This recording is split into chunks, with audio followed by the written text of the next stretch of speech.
너는 뒤로 빠져라. 이 비겁한 교훈을 가르쳐야 했던 우리의 600년의 역사, 이 역사를 청산해야 한다. 권력에 맞서서 당당하게 권력을 한번 쟁취하는 우리의 역사가 이루어져야만이 이제 비로소 우리의 젊은이들이 떳떳하게 정의를 얘기할 수 있고 떳떳하게 불의에 맞설 수 있는 새로운 역사를 만들어낼 수 있다. 때로는 단호하게, 때로는 부드럽게, 때로는 유머러스하게, 때로는 먹먹하게 사람 사는 세상을 꿈꾸던 최고의 연설가 노무현 대통령. 참여정부 대변인 윤태영이 대통령의 입으로 살아온 10년의 기록, 그 설득과 소통의 법칙을 한 권에 담았습니다. 대통령의 말하기, 위즈덤 하우스.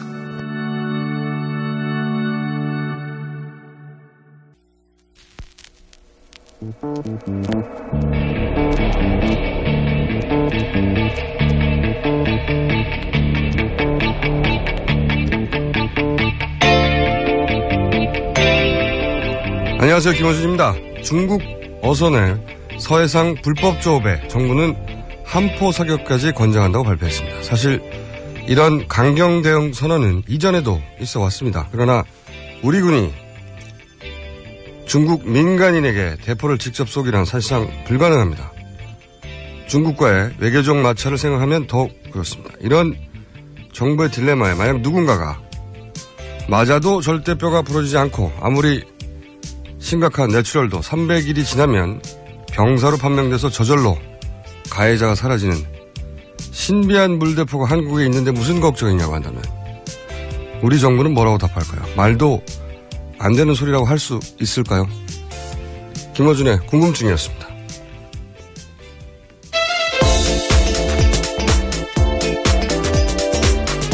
매일매일 첫 순서 송채경아 기자 나오셨습니다. 안녕하세요. 네, 안녕하세요. 한겨레 21 송채경아입니다. 네, 저희가 방송을 시작한 이래로 거의 3주 연속 고정 레파토리 같은데. 네. 또 레파토리가 고정으로 나옵니까? 네, 또 나옵니다. 정말 신기하네요. 이게 뉴스라는 게 한계가 있어가지고 보통 한 일주일 정도 연속하다 보면 네. 뉴스거리가 떨어져요. 지금도 나와요? 네. 오늘은 뭐가 있습니까? 네, 박근혜 대통령의 비선 실세로 알려진 차은택 광고 감독에 대한 또 의혹인데요. 차 감독의 측근이 대표로 있는 플레이그라운드가 지난 3월에 박근혜 대통령의 해외 순방 행사와 관련해서 15억 원대 국고보조금을 신청하고 또 받았었는데 네. 여기에 신청서에서 주요 사업 이력으로 약간 이상한 이력이 적혀 있는 것으로 드러났습니다. 왜 이상하다고 하냐면 이력. 예. 네네. 그 이력 내용 중에 의료재단 소녀보건 동영상 제작권이라는 사업이 있는데요. 그러니까 원래 그 신청서에는 미르재단 케이스 프로젝트 실행 이렇게 적혀 있고 네. 이게 뭐냐 이렇게 물어봤더니 그쪽에서 의료재단 소녀보건 동영상 제작권이다 이렇게 대답을 한 건데요. 네. 근데 이게 왜 신기하다고 얘기하냐면 이 제작권 사업은 2달 뒤에 있을 사업이었는데 네, 있을 사업이었는데 자기들이 그 사업에 선정될지 어떻게 알고 네. 미리 써놓느냐. 네, 이 제작권이다라고 얘기를 한 건지 그게 좀 약간 이상하다는 건데요.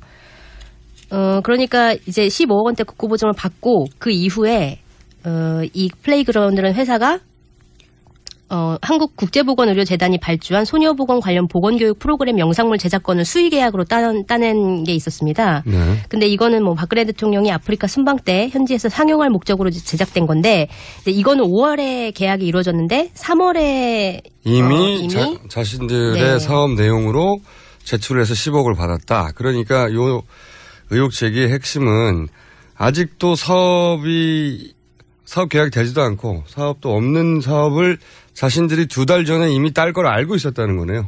네. 그런 의혹 제기인군요. 네. 말하자면. 그래서 결국은 그 차은택 씨가 본인이 수의 계약으로 따낼 거를 미리 알고 있었고 그래서 그거를 2달 전에 이 사업이 아직 따내지지도 않았는데 이 사업을 따냈다고 써냈고 그걸로 또 돈을 받았고. 네, 그런 의혹이 나오는 거죠. 근데 엄밀하게 말하면 그러니까 써서 낸 건 아니고 이 K 프로젝트 실행이라고 써서 냈고 왜 이게 뭐냐라고 물었더니 이거는 의료재단의 소녀보건 동영상 제작권을 잘못 쓴 거다. 그러니까 동영상인데 사실은 이것은 잘못 들어간 거다라고 설명을 했는데 그것이 나중에 이제 2달 뒤에 사업으로 밝혀지게 된 것이죠. 무슨 얘기인지 알았습니다. 여하튼 네. 내용은 맞는 거죠. 제가 이해한 게. 네네네. 아직도 있지도 않은 사업을 미리 딸 걸 알고 있었다는 거죠? 네. 그런 의혹. 그래서 실세가 아니냐 하는 의혹이 한 줄 더 추가된 거고. 네, 맞습니다. 또 있습니까? 네, 박근혜 대통령의 비선 실세로 알려진 최순실 씨를 둘러싼 의혹이 어제도 제기됐는데요. 독일에 있는 승마장을 문구류 업체인 모나미의 대표가 사들였는데 이게 근데 이거는 삼성이 관련돼 있다는 의혹이 제기됐던 거 아닌가요, 이게? 네, 맞습니다. 애초에 독일 승마장 관련해서는 일부 유럽 승마 전문지들이 삼성이 승마장을 샀다 이렇게 보도를 하면서 삼성이 최순실 씨의 딸을 지원하려는 게 아니냐 이런 의혹이 이전에 제기가 됐었는데요. 그렇게 기억하고 있는데. 예, 근데 어제 나온 보도는 실제 해당 승마장을 인수한 사람이 모나미 송하경 사장이라는 겁니다. 이 모나미가 우리가 알고 있는 모나미 볼펜의 그 모나미예요? 네, 맞습니다. 그 모나미하고 승마장하고는 뭐랄까요? 떠오르는 게 없는데.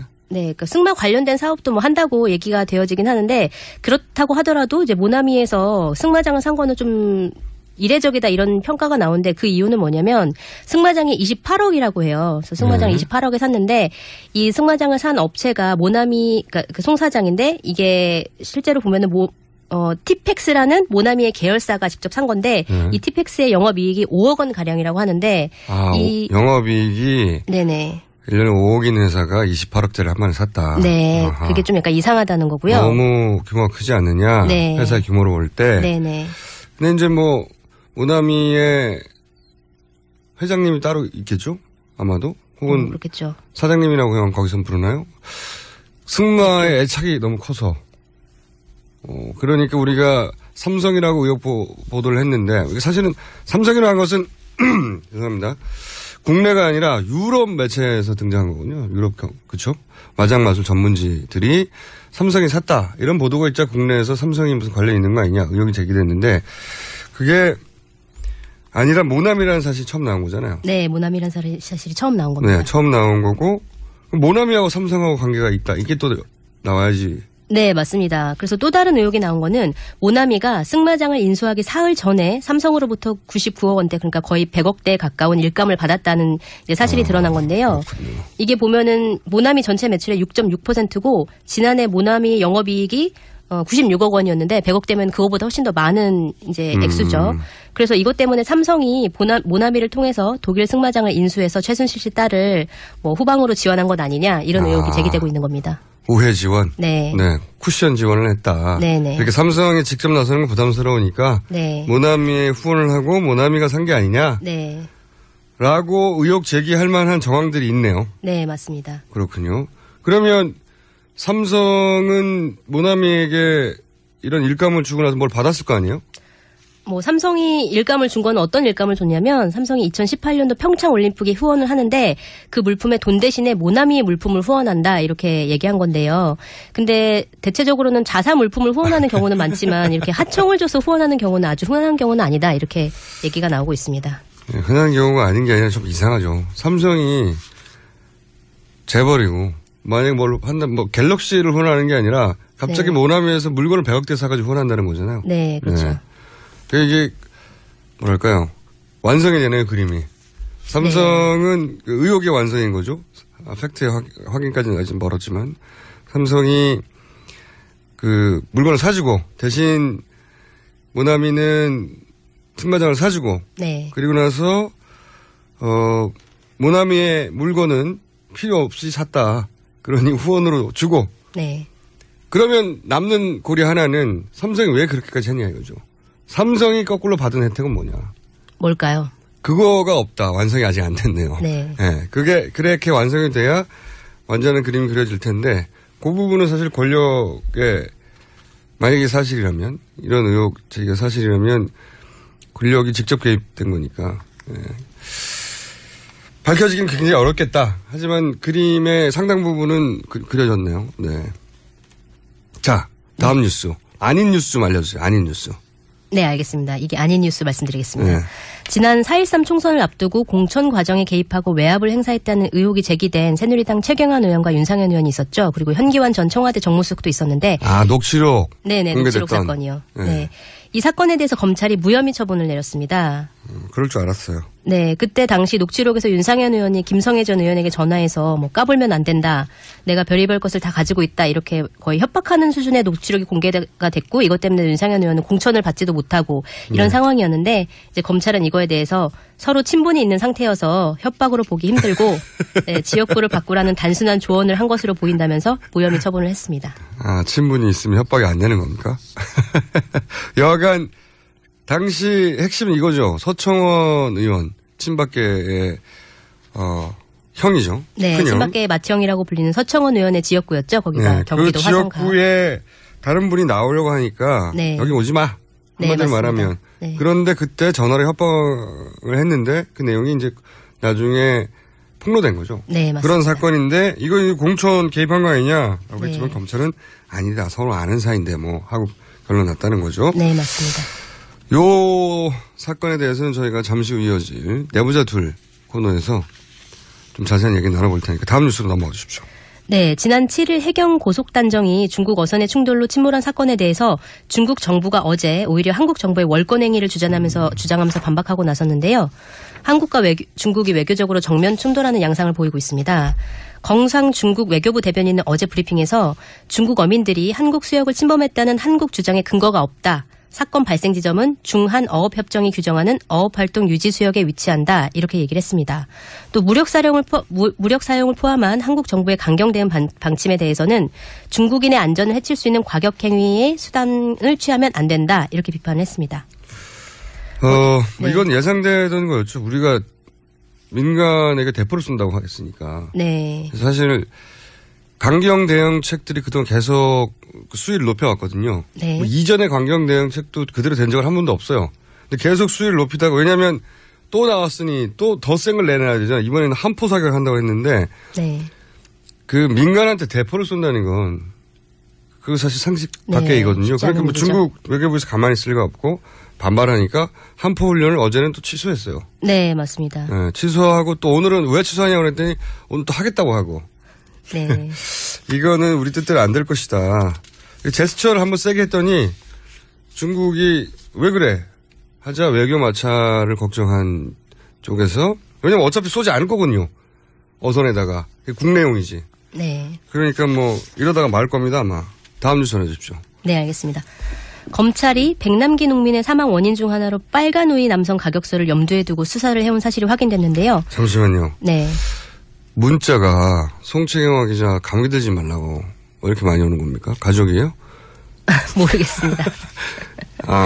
제가 감기 때문에 지금 약간 컨디션이 안 좋은데. 소리를 딱 듣자마자 아시는구나. 네, 감사합니다. 저도 감기 기운 있거든요. 저도 조심하라고 문자 좀 보내주시고 뉴스 전해주세요. 계속. 예. 네. 예를 들어 빨간 우이 남성 가격설 같은 경우에는 일간베스트 등 일부 구구 온라인 커뮤니티에서 유포한 것이고 또 경찰에서도 공식적으로 이제 부인하고 있었던 논리인데 검찰이 이렇게 이걸 염두에 두고 수사를 해온 것으로 이제 확인이 돼서 검찰 수사 방향에 대한 비판이 나오고 있는 상황입니다. 어제 박주민 더불어민주당 의원이 서울대 병원으로부터 제출받은 검찰의 압수수색 영장을 보면 검찰이 이렇게 쓰고 있는데요. 백남기 씨가 직사살수에 맞고 넘어진 직후 피해자를 고조하려던 빨간색 우의 착용자가 넘어지면서 피해자를 충격한 사실이 있어 피해자의 의식불명 등 상해 결과에 영향을 미친 원인 행위가 무엇인지 뚜렷하지 않다. 이렇게 밝힌 겁니다. 이거 정말 처음 좀 공개된 건데 그죠? 네. 그러니까 이 빨간색 우위에 대한 내용을 처음 들으신 분들은 내용이 뭐냐면 당시 이제 직사살수에서 넘어진 직후에 빨간색 우위를 입은 분이 네. 화면에 잡힌 부분이 있어요. 네네. 근데 그거를 이제 그 일베라고 하는 그 커뮤니티에서 주먹을 쥐고 있지 않냐. 그 빨간 우위를 입은 분이. 그러니까 네. 머리를 때렸다. 뭐 이런 식의 의혹 제기가 있었거든요. 네.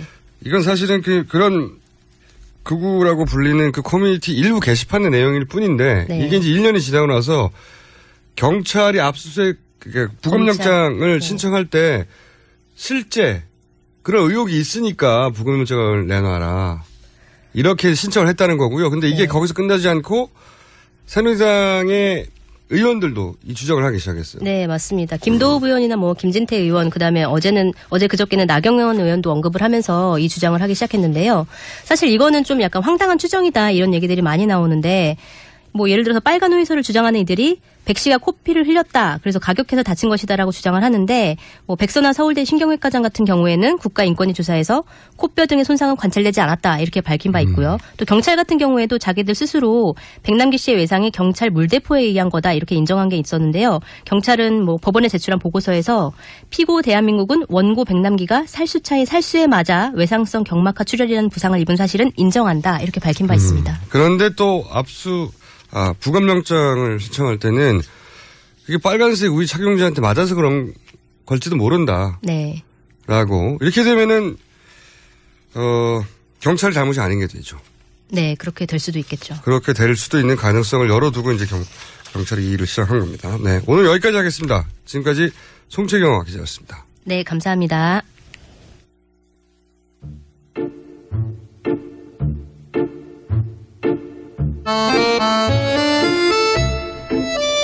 이 코너는 장안의 화제입니다.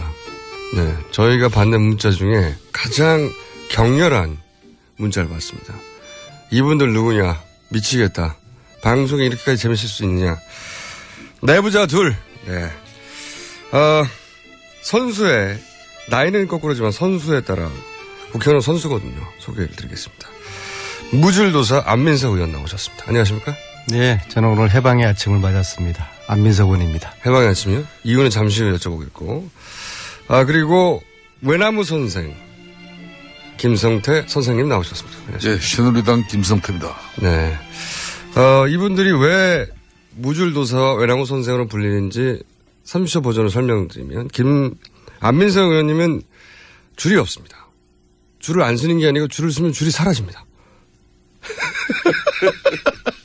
그래서 자꾸 무게파 정치를 그런 식으로 폄하하고 매도하면 그래서 결과적인 탈개파 정치를 하겠어요. 네, 결과적인 무게파지. 칭찬해 주셔야지 칭찬을. 원래부터 개파를 안 하려고 한 게 아니고 개파를 하려고 했는데 줄만 쓰면 줄이 사라져가지고 그래서 본인은 나는 탈개파 무게파. 여전히 정봉주는 제 밑에 있어요. 참고로 정봉주 의원은 10년간 공직에 진출할 수 없는데 무슨 계보가 될 수 있겠습니까? 자, 하여튼 그래서 무줄도사님이고 우리 김성태 의원님과 저는 박원순 서울시장 당선 그 시절부터 원수입니다. 나경원 캠프에 계셨고 그 이유는 정몽준 캠프에 계셨고 근데 원수를 이렇게 방에서 만난 겁니다. 네, 그래서 외나무단에서 만난 원수.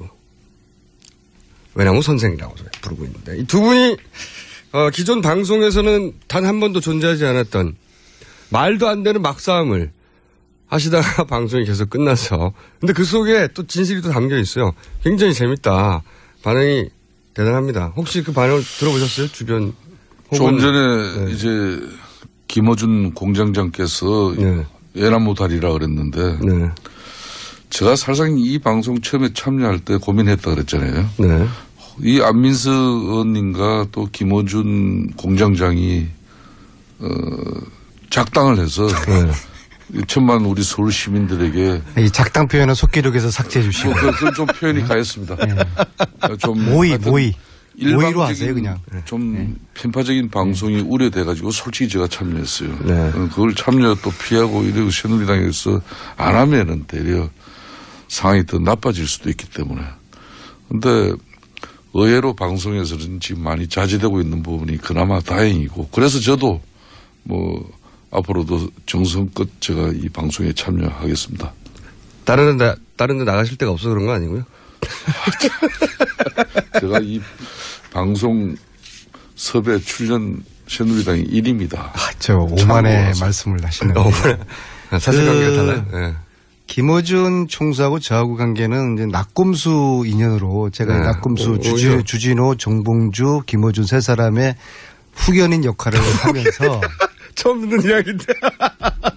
네, 어쨌든 예. 그때부터 본인이 혼자 그렇게 생각하셨군요. 예. 사실은 김어준 총수하고 저하고는 예. 서로가 견제하고 상당히 좀 긴장된 그런 관계니까 저희 둘이가 무슨 작당 모의를 해서 이 방송에서 김성태 의원님을 곤혹에 빠뜨린다 그런 오해는 상당히 아주 피해의식에 젖은 생각이시니까. 그런데 조금 전에도 안현님이 김어준 이제 자칭 본인이 이 방송의 공장장이라 그러잖아요. 네. 그런데 아직도 총수라는 표현을 쓰고 있는 것은 공장장. 과거에 그냥 그 관계를 아직까지 그대로 설정 유지하고 있다는 거예요. 네? 공장장으로 제가 그리고 한 가지 제가 김 의원님을 말씀 보태자면 긴장 관계를 유지한 적이 없어요. 네. 저는 후견인들도 처음 알았고요. 본인들은 못 느끼지. 본인들은 못 느끼지. 내가 없으면 김호준 총수도 감옥 갔었지. 정봉주만 보냈잖아. 네. 정봉주 의원은 본인이 보내신 걸로. 자, 알겠고요. 근데 오늘은 왜 해방의 아침입니까? 제가 1년 전에 뭐 이상한 건으로 고발을 당했어요. 네. 한 15분한테 정치 자금을 불법적으로 받아서 제가 그걸 썼다는 말도 안 되는 고발을 받았는데요. 네.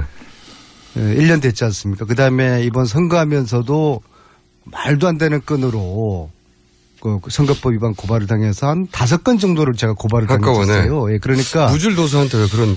그래서 이제 청와대에서는 안민석 걸리기만 해봐라. 근데 제가 딱 걸려서 1년 동안 곤혹을 치러 왔던 거죠. 청와대가 안민석 의원님처럼 무질도사를 왜 특정해가지고. 그러니까 지금 방송 중에 참 제가 한 말씀 합시다. 제가 마무리하고 청와대가 할 일 없어서 안민석 의원이 걸리기만 제 얘기를 들어보세요. 표적하겠다고 그러는 거야. 한간에 전국적인 그 이슈가 되고 있는 최순실 씨의 딸, 그 성마 국가대표 특혜 사건을 최초로 제기한 분이죠. 2014년 4월 대정부 질의에서 제기를 하면서 정윤의 최순실이라는 이름을 세상 밖으로 끌어낸 장본인이거든요. 맞습니다. 그건 팩트입니다. 그렇기 때문에 청와대가 우리 안민석 의원을 하나라도 걸리기만 걸려봐라. 그래서 저는 아니죠. 이 현 정권으로부터 눈밖에 난 사람이죠. 그래서 그런 이야기를 제가 실질적으로 청와대 내에서도 제가 아는 사람들이 있잖아요. 그런 얘기를 숱하게 들어왔어요. 이제 그런 몸으로서 네. 검찰 조사를 쭉 받았으니까 제 주위의 사람들이 한 10대 명이 어젯밤에 모여서 이제 불기소 처분 결정 났다고 우리가 파티를 열었는데 검찰에서 한 10대 명이 그 검찰로 끌려 조사를 받았고 2명이 압수수색을 당했더라고요. 저도 잘 몰랐는데 근데 그건 뭐예요? 저를 한번 올가매겠다는 거였는데 그러나 아무런 티끌만한 혐의가 없이 물처럼 청정수처럼 깨끗한 정치를 13년째 해오고 있으니까 아무리 청와대에서 의원님 보통 물 할 때는 안민석을 저 사람 물이야 그럴 때는 맹탕에 내려 청정수. 네. 클린 정치를 해온 거를 자부를 하고 있는데 그 우병우 입장에서는 검찰한테 얼마나 이 눈짓을 줬겠어요. 이 사람 실제로 하라고. 정치자금 같은 경우는 지난 연말에 조사가 다 끝났거든요. 여보세요. 그래서 이걸 마무리해라 하니까 똑똑 여보세요.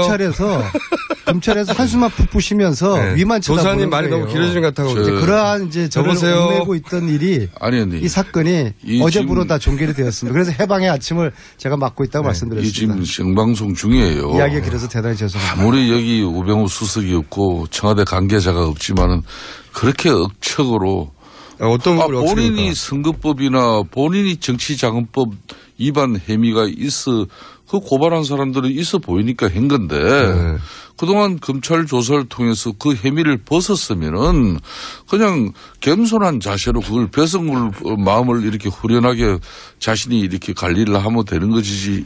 이걸 방송에서 그냥 억척으로 또 관계도 되지 않은 우병우 수석까지 끄집어 넣어가지고 그 안민석 의원을 청와대가 지금 무슨 대단한 그런 위인이라고 그렇게 표적 그렇게 사정을 하고 걸리기만 걸리라 그런 식으로 본인을 그렇게 하는 게 아니에요. 여기 우리 청취자들은 마치 이 정권에서 안민석 의원을 대단하게 탄압하고 말이야 없는 일을 벌려가지고 여기까 mell려고 한 것처럼 벌렁벌렁 그리시면서 그렇게 보이잖아요. 자, 이게 개인 방송이 아니니까 이런 주장은 이제 그만하세요. 그러니까 개인 이야기를 하면서 청와대를 끌고 들어왔다. 그러면 해방의 아침을 맞은 제가 다소 좀 앞대서 말씀드렸다고 그렇게 넘어가시죠. 그걸 또 묵인하고 있는 게 방송 진행자 김호준 지금 공장장 아닙니까? 한꺼번에 저까지. 지금 그러고 있잖아요. 지금. 아니 제가 생각하기에 저분이 밑보인 것까지는 개연성이 있는 이야기입니다. 왜냐하면 최초로 문제 제기했기 때문에. 그리고 지금 막 터져 나오잖아요. 그죠? 혹시 최초 이 사안 발굴자로서 최근에 본인만 알고 있었는데 이 불기소 처분이 나지 않아서 조심했던 그러나 지금 말할 수 있는 그런 내용 없습니까? 최초 여기서 밝힌다. 상당히 유도성의 질문인데요. 그 제가 뭐 검찰 조사 받을 때하고 끝났을 때하고 강도가 달라지면은 제가 그렇게 비겁하게 살지는 않거든요. 아니 방송 들어가기 전하고 다른 얘기신데. 오비일학, 네. 우연의 일치. 우연의 일치로. 네. 미르 재단은 차은택 씨가 몸통이라는 것이 지금 밝혀지고 있지 않습니까? 미르 재단을 움직인 것은. 네. 그런데 K스포츠 재단은 과연 이걸 누가 짰을까? 왜냐하면 이사들 5명이 사실 굉장히 알려지지도 않았고 전문성도 없고. 이건 최초로 의원님이 지금 공개하시는 거죠. 사실상 방송에서는. 어느 정도 살짝만 말씀드릴게요. 근데 과연 K스포츠 재단은 누가 짰을까? 미르 재단은 그 차은택이 짰다고 네, 자기가 시인다고 그랬는데 과연 K스포츠 재단은 누가 짰을까? 그게 참 미스터리지 않습니까? 그런데 그 몸통을 저는 지금 한 90% 정도를 파악을 했습니다. 그런데 조금 더 10% 더 확인하고서 제가 그러니까 오늘 특정인이 등장합니까? 그럼요. 지금까지 한 번도 등장하지 않았던? 그렇죠. 베일에 쌓여야 될 때 인물이고 정치인인가요? 아니면 민간인 쪽에서 나오나요? 정치인도 아니에요. 승마계 쪽의 사람이에요. 승마계. 여기까지만 하죠. 아하. 승마계 쪽 인물이다. 그러니까 안민석 의원님 오늘 본인이 이제 해방된 사람이라면서 신중해야 되니까 10% 더 확인하고 난 다음에 저 이야기 100% 퍼즐에다 맞춰주면은 제가 거기에 대해서 분명히 정확하게 제가 말씀을 드리겠습니다. 그동안 13년째 교문위에서 터줏대감이기도 하지만은 한편으로는 참 트러블 메이커로서 그 역할과 역량이 이번 국감에서도 여지없이 돋보였습니다. 칭찬하시는 겁니까? 그렇죠. 최순실 게이트를 열심히 파헤친다고 해서 트러블 메이커라고 그렇지 않아요. 이걸 국민들을 우습게 보시는 아닙니다. 거죠. 좀 전에처럼 그걸 뭐 왜 방송에서 발언을 하시다가 바로 수습을 해버립니까? 이 수습을 하면은 본인이 자신이 없다는 거예요. 예? 더군다나 오늘 아침이 우병우 민정수석으로부터 자유로부터 해방된 날이라 그러면은 이제 가감없이 본인이 국민들에게 그동안 국감장에서 주장 못한 그런 부분이 있다 그러면 이 자리를 통해서라도 밝혀야지 말이에요. 밝히고 다시 한번 고발 당하라는 거죠. 또 지금 청와대가 비선실세가 그게 연루가 돼가지고 위법적인 비리와 특혜 의혹 그리고 국정농단이 있었다면은 엄중하게 처벌해야 되는 거죠. 지금 이제 검찰이 지금 성역 없이 수사를 하고 있지 않습니까? 성역 없이 수사. 형사 8부입니까? 그러니까 맹맹백백히. 형사 8부에서 성역 없이 수사합니까? 맹맹백백히 밝혀야 되는데 수사가 미진하고 국민들이 납득하지 못할 선이면 그때는 야당이 또 주장하는 특검이 있잖아요.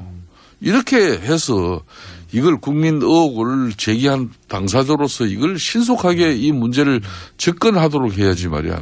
맨날 계속 의혹 제기. 좀 전에도 왜 그 성마 선수 그 감독 그분 누굽니까? 그 최순실하고 무슨 관계예요? 밝혀요. 그냥 이 자리에서. 뭘 그렇게 의혹 제기하고 또 설 집어넣습니까? 제 입으로 하니까 제가 들어오기 전에 김성태 의원님한테 제가 좀 언급을 드렸거든요. 김성태 의원님 입으로 하시면은 나는 알아야 뭘 하든가 말든가죠. 말씀 다 드렸는데. 그러니까 본인 입으로 했다가는 이게. 그러니까 정권을 견제하고 감시해야 하는 일은 야당이 할 일입니다. 그러나 오로지 의혹 제기만 하고 이걸 국민들을 혼란스럽게 만들면 안 된다는 얘기예요. 지금 이제 검찰이 미르 재단 관련자들을 이제 수사를 이제 시작한다고 이제 큰 소리 뻥뻥 치지 않습니까? 근데 이게 웃긴 게요. 형사 8부는 잡범들 조사하고 잡아들이는 맞습니다. 거거든요. 그리고 사건도 엄청나게 쌓여있고 한 달에 한 300건 사건 들어와가지고 이 형사 8부에 배당했던 거는 수사 안 하겠다는 거거든요. 그렇죠. 이거 어떻게 생각하십니까? 이건 특수부에 배당해야 좋아요. 되는 검찰이 이 지금 현재 수사 사건 배당을 성의 없이 했다 그러면은 이는 야당의 질타나 또 국민들로부터 비판받아야 됩니다. 형사 8부가 지금 너무 폐마했는데 안민석 의원께서 이 부분도 검찰이 수사에 착수한 만큼 이제 한 점 오업 없이 밝혀야 돼요. 저 오늘 이 방송을 통해서 저는 뭐 새누리당의 당대표도 아니고 원내대표도 아닙니다만은 새누리당의 팽이연의 한 사람으로서 새누리당이 최순실이라는 사람을 보호해야 될 하등의 이유가 없어요.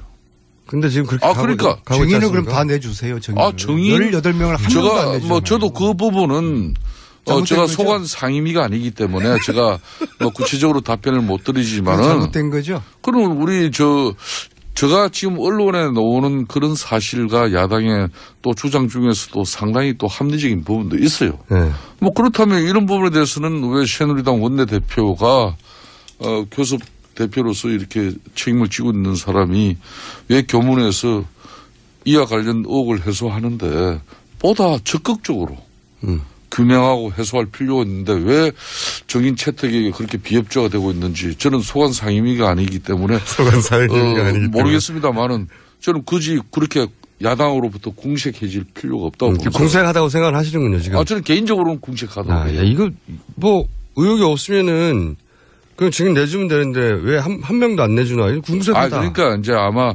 교문에서 우리 새누리당 입장은 그런 것 같아요. 이미 이 부분에 대해서 검찰의 수사 고발이 이루어졌고 검찰이 수사가 착수된 마당이니까 검찰 손에 이걸 맡겨야 되는 것이지. 근데 이제 검찰 손에 맡겼는데 그게 형사부라 애초에 여기 맡겨서 진실이 나올 걸 기대할 수 없는데 맡겼다 이런 김어준 공장장님. 지금 야당이 더군다나 수적 우위를 가지고 있는 여소야대 국회입니다. 검찰이 그런 행식적이고 미온적인 수사 결과 내놓으면은 야당이 그냥 있겠습니까? 그냥 안 있지만 이거야말로 특검 가자 그럴 것이고 제가 새누리당에 상식 있는 의원들도 오늘 혼자만 말씀을 다 아니 이야기 들어보십시오. 새누리당에 상식 있는 의원들도 검찰 수사가 이 국민들이 보더라도 정말 우선 수사 결과면은 야당 특검 주장에 왜 우리가 반대하겠어요?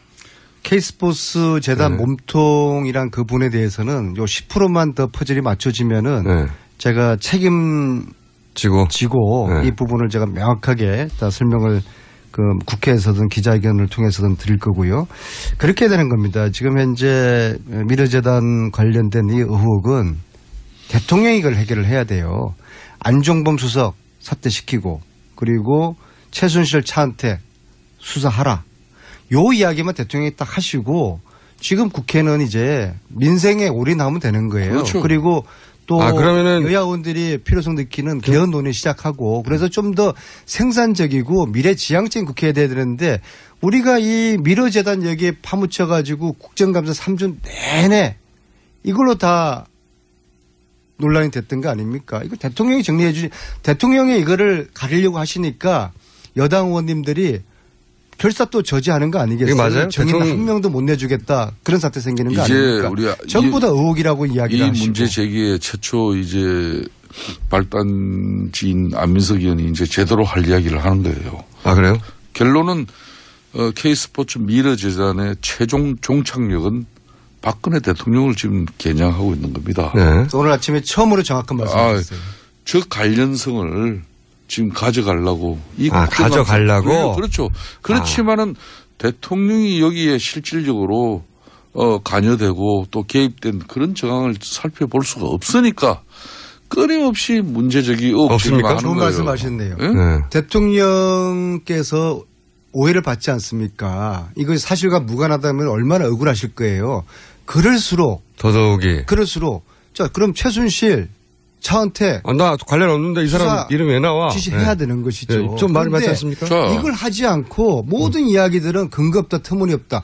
자 최순실 딸을 이대에서 최순실 딸의 학점을 주기 위해서 학칙까지 바꾸고 학점 특혜까지 준 거 이거는 의혹이 아니잖아요. 이거 팩트 아니에요. 그러니까 이 정도 됐으면 대통령께서 이제 결단을 내리시고 자 수사하는 걸로 하자. 대신에 민생 챙기자. 그렇게 말씀하셔야죠. 대한민국 검찰이 그렇게 맛있는 대통령인 거죠. 대한민국 검찰이 대통령 수사 지위가 떨어져야 검찰이 수사를 하는 그런 곳입니까? 이건 대통령 본인하고 관련된 문제니까 야당이 대통령을 향해서 의혹을 제기하는 거니까 좀 들어보세요. 대통령 스스로가 풀어야 되는 것이죠. 그래서 검찰 수사하고 있는 거잖아요. 형사 8부에 주면 어떻게 해요? 네?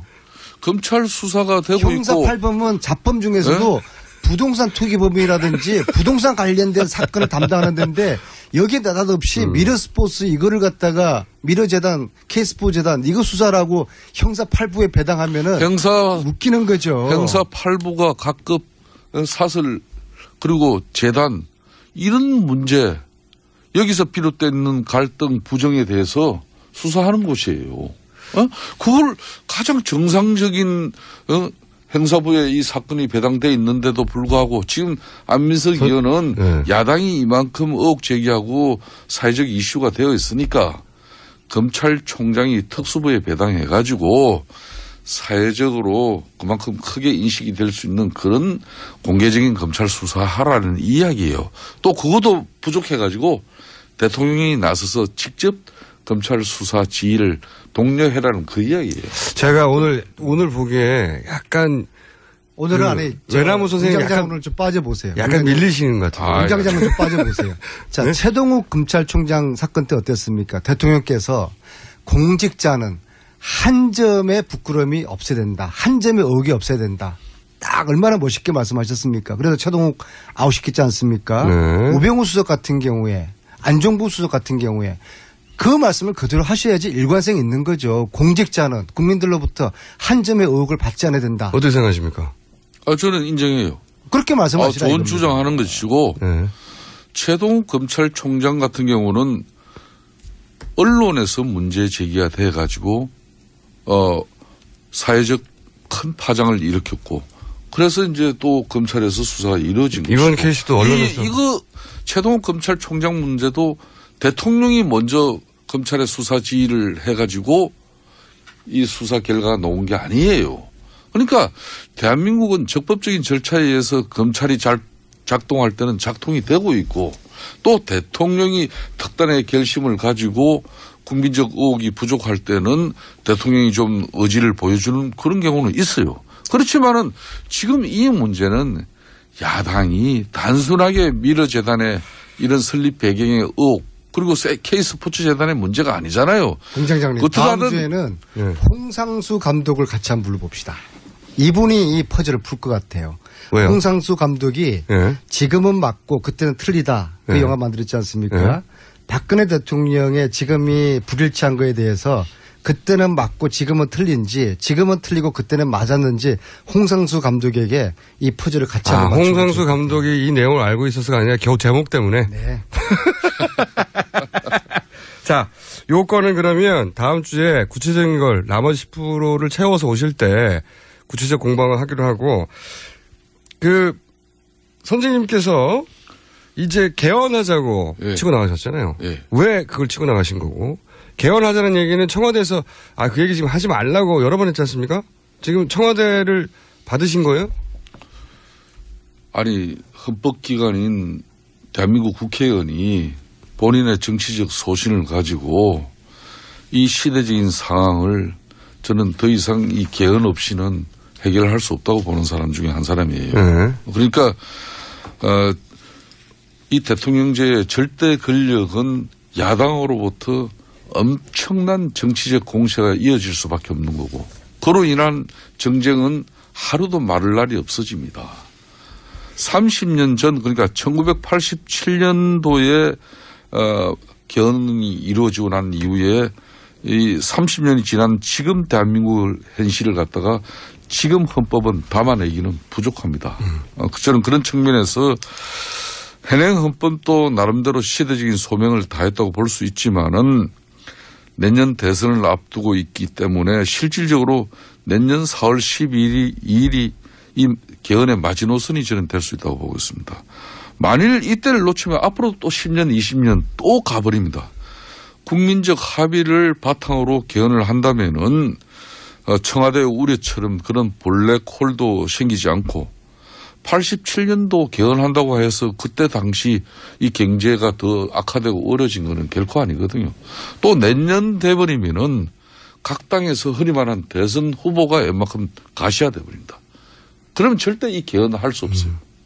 저는 그런 측면에서 이 개헌의 시기를 놓치지 말고 되려 여야가 지금 18대, 19대, 지금 20대까지 개헌 이야기를 끊임없이 하고 있는데 이런 때 박근혜 대통령께서 개헌의 로드맵을 제시하시고 여야가 같이 참여하는 그런 여야정 개헌 논의기구를 통해서 내년 4월 12일이 바로 국회의원 보궐선거일입니다. 그때 개헌 투표를 같이 하자는 게 저의 주장입니다. 도사님은 어떻게 생각하세요? 대통령이 그렇게 싫다고 하는데 개헌을 해서는 안 된다고 그렇게 말씀하시는데 어떻게 여당 중진 의원님이 대통령이 하지 말라는 일을 이렇게 자꾸 말씀하시는 게 뭐 의도가 있다? 저게 소신이 있는 발언이신지. 근데 저는 상당히 언제부터 또 불순한 의도가 있다고 상당히 생각합니다. 불순한 의도 어떻게 있습니까? 개헌은 해야 되지만 네. 타이밍이 굉장히 불순하다고 생각합니다. 어떤 의도가 숨어 있다고 봅니까?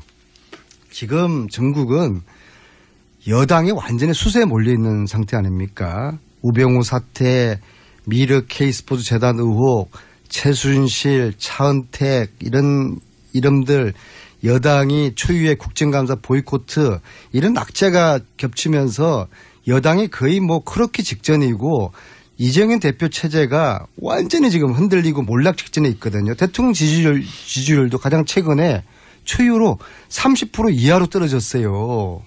자, 그러면은 여당에서는 뭔가 전국의 반전을 꾀할 카드가 필요한 것이죠. 그게 바로 이 시점에서 개헌 카드라는 것이고요. 지금은 개헌 논의를 해야 될 때가 아니라 국정감사를 충실하게 하면서 미르와 K스포츠 재단의 게이트 이걸 밝혀야 될 때인데 아직 국정감사가 막판에 종방부에 지금 완전히 지금 불이 활활 붙고 있는데 느닷없이 개헌 카드를 꺼낸다. 개헌 카드는 국면 전환용이다. 일주일, 2주일 후에 시작을 하면은 저희 야당과 함께 머리 맞다고 해야 될 것이죠. 야당은 지금 게이트 이걸 파헤치느라고 진실을 파헤치느라고 비밀의 문을 열기 위해서 정신이 없는데 이 개헌 이야기를 끄대는 거는 타이밍적으로 상당히 불순한 의도가 있다고 생각합니다. 이 안민석 의원님답지 않은 지금 방송을 하고 계십니다. 평상시에는 상당히 균형감이 좋은 의원으로 이렇게 소문나 있는데 이걸 정략적이라고 비판하시는 모습 보고 또 언제부터 그렇게 박근혜 대통령을 위했어요?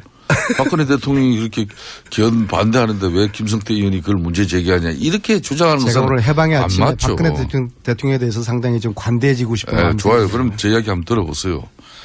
그럼 지금 말씀처럼 정략적이라고 비판하는 것은 그동안 지금까지 야당이 개헌 주장을 그렇게 일관되게 해왔는데 스스로 그 주장에 진정성이 없었다고 지금 자인하는 결과예요. 정치적인 유불리로 가지고 개헌의 타이밍을 잡는다면은 어느 국민이 그 진정성을 인정하시겠습니까? 그러니까 개헌 필요성 자체는 인정하셔야죠. 타이밍이 불순하다 들어보십시오. 저는 지금 최순실 게이트로 뭐 벌써 게이트가 돼버린 K스포츠 뭐 미르재단 문제, 우병우 문제 뭐 이런 걸 떠나가지고 20대 국회 개헌 정기국회 대정부 질의 예를 통틀어서 제가 제일 첫 번째 질의를 한 사람입니다. 그때 제가 첫 질의 문제 제기한 게 이 개헌 문제예요. 그러니까 저는 정략적이고 지금 이정현 당대표가 뭐 위기고 새누리당이 위기이기 때문에 이 문제를 제기하는 게 아니라 정말 국가 권력이 대통령 한 사람에 이렇게 집중돼 가지고 여야가 끊임없는 싸움을 해야 되고 또 시대 정신도 지금의 이 정치를 뛰어넘는 새로운 대한민국을 미래를 위해서는 헌법을 바꿔야 된다는 건데 그걸 가지고 정략적이라고 보면은 안민석 의원님답지 않죠. 알겠습니다. 그러면 바로 수정하세요. 네, 알겠습니다. 그 타이밍이 아주 불순하다는 이야기는 전혀 사실이 아닌 걸로 정정하고요. 예. 다른 여당 의원들은 몰라도 김성태 의원님의 개헌 주장은 진정성이 있다. 그렇게 제가 이렇게 화해하시는 분위기로 갑자기 감사합니다. 방송이 끝나가니까 갑자기 급 화해를 하시는데 자 그러면 한 가지만 여쭤볼게요. 개헌 얘기는 앞으로 할 기회가 많으니까 오늘 선거법 관련해 가지고 최경환, 윤상현 이분들 왜 녹취록 터져가지고 문제가 됐던 무혐의가 터졌어요. 이거 어떻게 생각하십니까? 사실 김성애 전 의원, 서청원 의원의 지역구라고 해서 여기 딴 데 가라고 전화했던 게 터졌잖아요. 1분밖에 안 남았는데 각각 요 사건이 무혐의 떨어진 거에 대해서 어떻게 생각하시는지. 전체적으로 이번에 기소된 의원들 보면은 29명, 오늘까지 29명 보면. 이유가 원래 잘 아는 사이니까 협박이 아니다. 뭐 이렇게. 아니, 비박계 의원들과 야당 의원들로 이렇게 집중돼 있어요. 그래서 이게 공정하고 객관적인 기소 결과가 아니다. 기소를 한 것은 비박계나 야당 쪽이고 이 사람들은 다 무혐의 처리했으니 공정하지 그렇죠. 않다. 그분들 보면은 다 또 친박이고 친박의 핵심들이죠. 네. 그래서 이게 상당히 정치적이고 정무적인 판단이 깔려 있다고 의심받고 비판받을 수 있는 소지가 다분하다. 어떻게 생각하십니까? 비박계로서.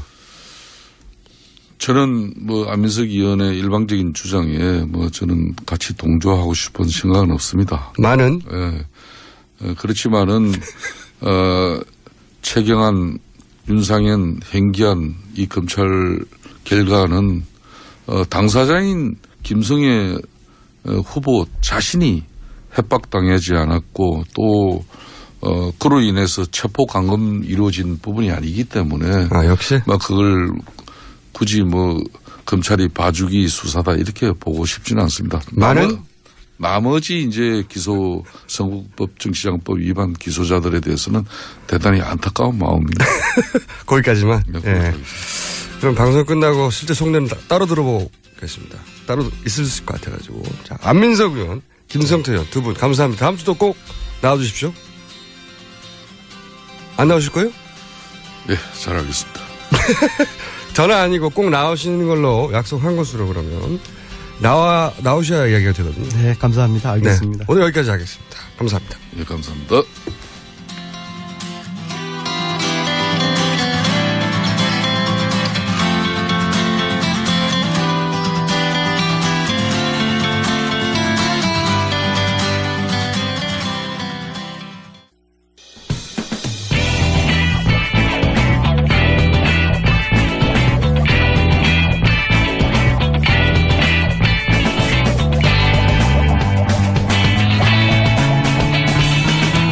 김어준의 뉴스 공장.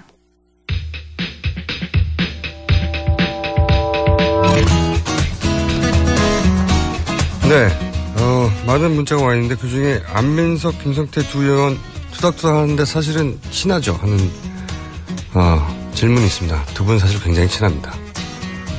두 분 굉장히 친한데 투닥투닥 하시는 겁니다. 자, 다음 주에는 더 크게 투닥투닥 하실 것 같고. 자, 이번 순서는 말이죠. 야심찬 코너죠. 미국, 일본 이외에도 세계는 노렸다. 르몽드 디플로마티크. 읽을 때마다 제가. 원어 발음은 어떻게 됩니까, 이게? 르몽드 디플로마티크 이렇게 됩니다. 네. 다시 한번 해주시죠. 르몽드 디플로마티크. 예. 그게 현지인들의 발음입니까? 그렇죠. 저가 이제 발음은 좋은 편이었거든요. 네. 파리에서 공부하셨던 편집장 출신이시고 사단법인 인문결 연구소의 소장님 임상훈 소장님 나오셨습니다. 안녕하십니까? 네, 안녕하십니까? 네. 지난주에 저희가 이제 콜롬비아 내전 얘기하려고 했는데 하려고 하자마자 끝나버려가지고 네. 다음 주에는 콜롬비아 아싸라비아 하겠다고 해가지고. 네, 아싸라비아가 먼저죠. 그러나요? 아싸라비아 콜롬비아. 왜 아싸라비아 콜롬비아죠? 모르죠. 어릴 때 우리 놀던 건데 네. 뭐 어떻게 알겠습니까? 어쨌든 그렇게 그 운율 때문에 그렇게 붙이지 않았을까? 그렇죠. 네. 근데 또 마침 콜롬비아 내전을 선정하시니까 대통령이 노벨 평화상을 떡하니 받아버렸어요. 그 사이에. 제가 미리 예견을 하지 않았겠습니까? 예고를 하니까 노벨상 평화상이 딱 주어지더라고요. 연락하셨어요? 거기다. 자, 근데 콜롬비아 내전이 얼마나 우리가 가지고 있는 상식적인 선을 벗어났는지, 네. 얼마나 극악했는지, 이것이 어떠했길래 종식된 것으로, 아직 종식 완전히 되지도 않았는데, 사실은. 그렇죠, 사실은. 네. 합의가 될 뻔하다가 국민투표를 붙였는데 부결됐죠. 네. 그것도 뉴스인데. 근데 부결 결과와 무관하게 그런 노력이 인정받아서 이제 평화상을 받았는데, 평화상을 받을 정도로 얼마나 극렬한 내전이 있었는지를 좀 먼저 소개해 주세요. 네, 이제 콜롬비아라는 나라가 뭐 사실 우리나라에서 잘 안 알려졌습니다만 사실 옛날에 그 한국 전쟁 당시에도 남미에서 유일하게 참전한 나라죠. 아, 그래요? 네, 굉장히 우리나라하고도 가깝고 물론 현재는 남북한 다 이렇게 외교 관계가 전개되어 있습니다만은 어쨌든 우리나라하고 굉장히 가까운 나라인데 그 사실은 그 우리 한국 전쟁을 할 당시에도 콜롬비아 내부는 만만치 않았거든요. 그다음 50년대도 굉장히 시끄럽고 어느 정도였냐면은 이따가 말씀을 또 나오겠습니다만은 콜롬비아의 양대 두 정당이 있는데 네. 자유당하고 이제 보수당인데 네. 이 두 당이 얼마나 치열하게 싸우냐면은 그냥 뭐 의회에서 싸우는 게 아니라 내전 상황까지 진짜 치고받고 싸울 정당인데 총질을 서로 해요? 네네. 그럴 정도로 심각하게 그 국론이 국론이 아니고 완전히 정말 생명을 왔다 갔다 하는 그런 싸움이 계속 되죠. 그러니까 그 땅 내에서 국지전을 하는군요, 정당이. 그렇죠. 네. 그러다가 이게 도저히 안 되겠다 싶으니까 타협을 하죠. 그래가지고 어떻게 이제 그게 58년도였는데 어떻게 타협을 하냐면은 우리 두 정당이 대통령을 교대로 하자. 그래갖고 한 번은 자유당, 한 번은 보수당, 한 번은 자유당, 한 번 이렇게 해가지고 4번을 그러니까는 4412, 4416 4번을 하게 되는 거죠. 선생님 4411은 뭡니까? 듣도 보도 못한. 네.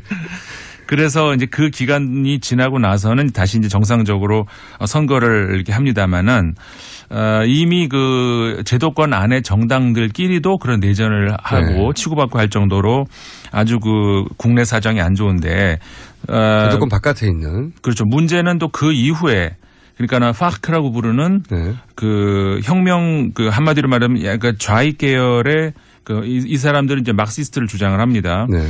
그 이대로는 안 된다.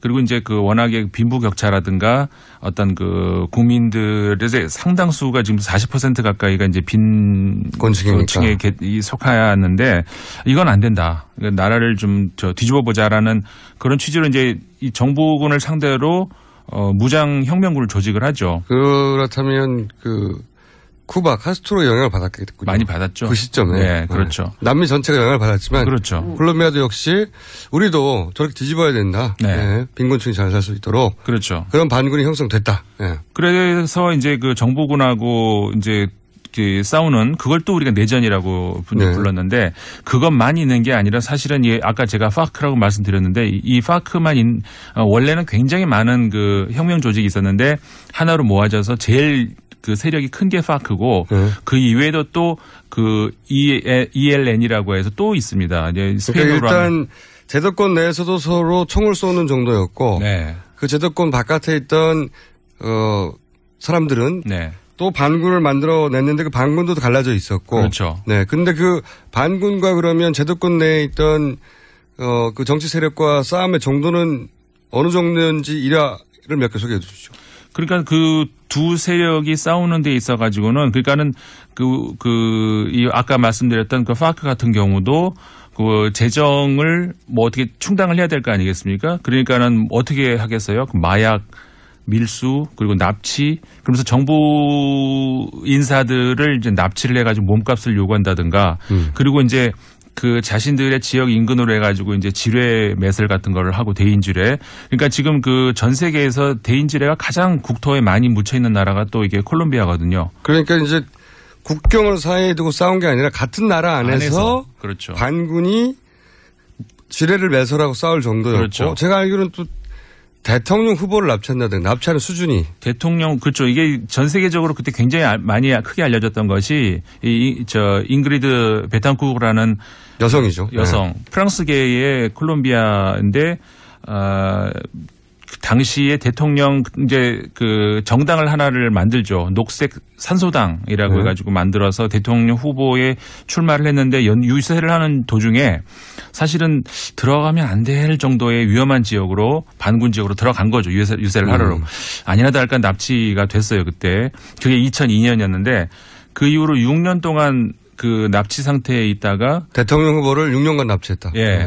그러니까는 그 정도로까지 그 정부군이라고 해도 그냥 반군하고 대치를 하는 진압하는 정도가 아니라 대치하는 정도. 그러니까 그리고 둘 세력만 뿐만이 아니라 또 다른 그 반군도 또 어떤 그 세력을 자신들의 세력을 위해서 또 반군끼리도 또 이렇게 경쟁하고 치고받고 싸우고. 제가 또 그 말씀하시니까 생각나는 유명한 반군과 정부군의 대치 정도를 나타내는 사건 중에 하나가 대법원이었던가요? 네. 반군이 대법원을 쳐들어가 가지고. 네네. 한 나라 안에 대법원을 쳐들어갑니다. 그런 다음에 그 대법관 판사들을 붙잡아가지고 총살을 시키죠. 네네. 그러니까 이건 보통 우리가 상식적으로 생각할 수 있는 그런 수준의 내전이 아니고 그러니까는 그러니까 콜롬비아 내전이라고 얘기하면 사실 되게 많아요. 여러 가지를 다 지칭을 다 해야 되는데 가장 큰 게 아까 말씀드렸던 그거고 또 혁명군끼리도 싸우는 거 있고 그다음에 그 외에 극우 민병대가 또 있습니다.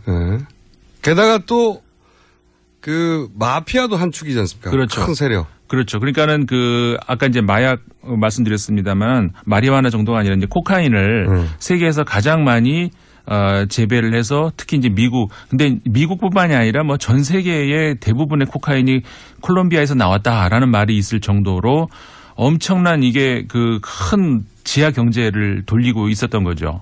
제가 또 기억하는 사건 중에 하나는 콜롬비아 대통령 후보가 탄 비행기를 폭파시킵니다. 네. 납치도 하고 폭파도 시키고. 현 대통령 말고 이제 직전에 이제 우리베 대통령이라고 있었는데 우리베 대통령이 굉장히 진압 작전을 이제 크게 전개를 이제 했었던 대통령인데 그런 개인사가 있어요. 그 대통령의 아버지가 이 파크에 의해서 이게 살해를 당합니다. 그러니까 물론 대통령 되기 전이지만 그런 어떤 집안이 어떤 정치적으로 세력이 있는 집안이었는데 그런 인물들이 또 살해당하고 그럴 정도로 그러니까는 뭐 어떻게 정치인, 대통령 후보, 기자들 살해당하거나 암살당한 사례가 너무 많기 때문에 그거는 어떻게 일일이 다 나열을 할 수가 없고 그러니까는 그리고 이제 그 정치인들이 그 정도로 당할 정도면은 민간인들의 피해는 우리가 상상할 수가 없는 거죠. 그렇죠. 대통령 후보도 죽여버리고 납치하는데 22만 명이 지금까지 국민들이 죽었고요. 그리고 600만 명 정도가 국내에서 이렇게 난민 그러니까 자기 지역에서 살 수가 없는 거죠. 계속 이동 다니면서. 그러니까 이런 것들 아까 노벨상 얘기 나왔습니다만 이런 것들 이제 그나마 이제 좀 종식을 시킬 수 있는 가능성이 열렸다. 그 공로로 현 대통령한테 상이 들어간 거죠. 그러니까 한 국가가 국가 시스템을 유지하는 게 신기할 정도로 그 나라에선 난리법석이었고. 그렇죠. 그리고 실제 사람도 죽고 그게 이제 생각해 보시면 대법원을 반군이 쳐들어와가지고 불태우죠. 불태우고 대법관들 잡아가지고 마당에 총살시킵니다. 네. 그게 또 방송에 나와요. 말도 안 되는 도저히 상상도 할 수 없는 적국으로 쳐들어가가지고 하는 일보다 더한 거죠. 그렇죠. 네. 같은 나라 안에서 같은 민족끼리 같은 나라 안에서 어떻게 그런 정도까지 이렇게 싸울 수가 있는지 정말 우리가 상상하기는 좀 이렇게 어렵죠. 상상하기 힘든. 게다가 또 제가 봤던 나르코스라고 하는 유명한 미드를 보면 거기에 이제 이런 배경이 조금 나오는데 이때 대법관을 죽이고 그리고 마피아는 거기를 들어가가지고 자기들과 관련된 사건 기록들 다 불태웁니다. 네, 맞아요. 그러니까 이게 미국 드라마 말씀하셨는데 이게 실화를 거의 이렇게 충실하게 반영한 드라마였거든요. 그러니까는 거기서 나온 건 정확하게 말하면은 정치적 의미에서의 반군이라기보다 아까 이제 마약 말씀드렸죠. 콜롬비아에서의 마약 조직 세력이 굉장히 큽니다. 이제 국제적으로 이게 보통 대표적으로 파블로 코르도바르라는 인물이 있는데 그 사람을 주인공으로 한 게 방금 언급한 나르코스라는 일입니다. 그 세력 그다음에 부의 어떤 수준 이런 것이 우리가 상상하기 힘든 어떤 그런 사람이었는데 그러니까 그 계열의 어떤 반군이라고 할 수가 있는 거죠. 정치적 의미라기보다는 아까 말씀드렸던 그러니까 코르도바르 같은 경우는 자신이 원하면 돈으로 뭐든 매수할 수 있고 만약에 매수해도 안 넘어간다 그러면 아까 말씀드린 것처럼 바로 총살을 시켜버릴 수 있는 그러니까 보통 국가를 우리가 생각했을 때는 상상을 하기 힘든 그런 구조였던 거죠. 국가 안에 국가였고 그렇죠. 그 안에서 왕노릇을 했고 그리고 이제 코르도바르 계열의 어떤 그쪽은 마약 밀수 이쪽은 정치적으로 이 좌익 계열이라기보다는 우익 쪽에 가까워요. 그러니까는 아까 현 대통령 노벨상 수상자 내정자 말고 산토스 대통령 말고 직전에 우리베 대통령이라고 있는데 우리베 대통령 같은 경우가 이제 좀 극우에 가까운 어떤 그런 인사였는데 그런 쪽 그러니까 아까 마약 밀수 조직과 연관이 되어 있다는 그런 사실은 물론 검증되지는 않았습니다만 그런 혐의라 그럴까 이런 것들이 굉장히 커요. 비행기도 코르도바르 비행기를 이용을 한다든가 그러면서 어떤 재정적인 도움을 주고받고 이런 거라든가 아니면 마피아로부터 도움을 받은 대통령이라는 거죠. 그렇죠. 물론 이렇게 말을 우리가 이제 딱 단언을 해버릴 수는 없습니다만은 그런 정황이 굉장히 크다는 거죠. 농우환. 네. 저희가 이제 배경 설명 정도 하다가 다 지나가 버렸는데. 아, 그렇군요. 왜냐면은 여기 세력이 너무 복잡하고 그리고 우리가 흔히 뭐 내전이라고 했을 때 상상하는 티격태격하는 수준을 넘어가지고 적군과 적군이 싸울 정도.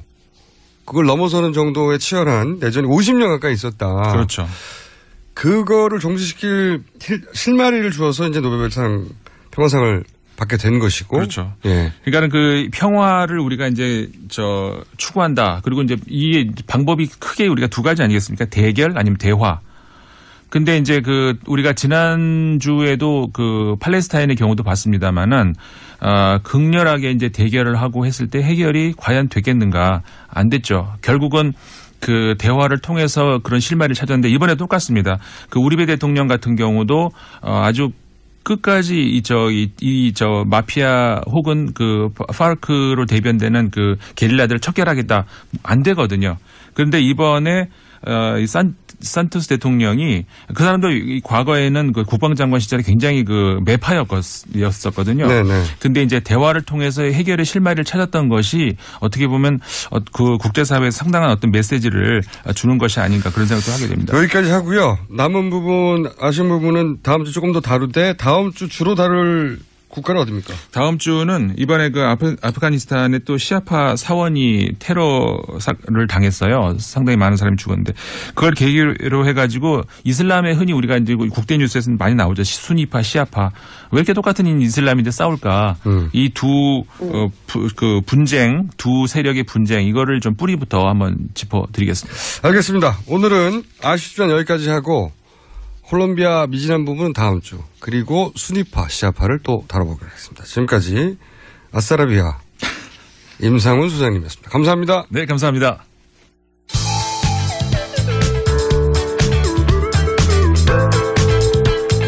유쾌하고 냉정한 시선으로 본질을 봅니다. 김호준의 뉴스공장.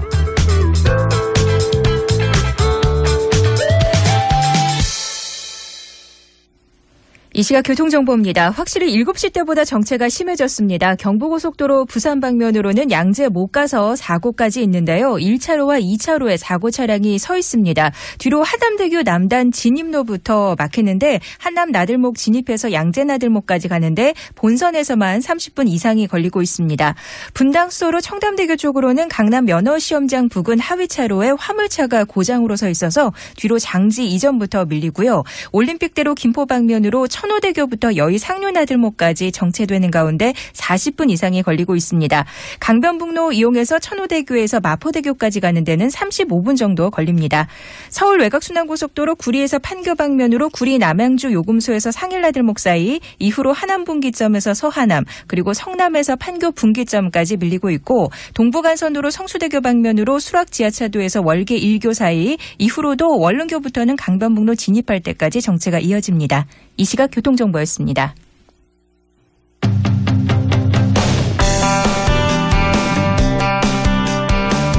문화예술계 블랙리스트가 실제한다. 네, 소문으로만 떠들던 이야기가 실제한다고 한국일보가 어제 보도를 했습니다. 이 리스트를 보면 우리가 알만한 배우 이름이 상당수 들어있습니다. 송강호, 김혜수 씨 비롯해서 영화감독, 한국을 대표하는 감독들 박찬욱, 유승환 씨 등등 그 규모가 10,000명에 육박합니다. 여기 이름을 올리신 분들을 저희가 섭외해서 전화 인터뷰를 해보려고 했는데 참 어려웠어요. 다들 본인 이름이 올라갔다는 사실을 알고 있지만 인터뷰하기는 곤란하다. 리스트가 존재한다는 사실 자체로 압박을 받는 거죠. 그중에 어렵게 저희가 김조광수 감독님을 전화 연결해 보겠습니다. 안녕하십니까? 네, 안녕하세요. 다들 본인 이름이 올라가긴 했지만 인터뷰는 못하겠다고 했는데 본인은 왜 인터뷰에 응하신 겁니까? 아, 진짜 그랬어요? 네. 다들 거절했어요. 네. 네. 아, 그럼 저도 거절했어야 되는 겁니다. 네. 농담이고요. 그냥, 너무 말도 안 되는 일이 벌어졌다고 생각이 들어서, 누군가는 이 말도 안 되는 일에 대해서 좀 강력하게 이야기해야 되지 않을까, 그런 생각을 했습니다. 이게 이제 전부인지는 모르겠는데, 어제 공개된 문건의 내용만으로 보자면, 세월호 시행령 폐기를 촉구하는 선언, 그리고 세월호 시국 선언, 그리고 문재인 후보 지지 선언. 네, 박원순 후보 지지 선언.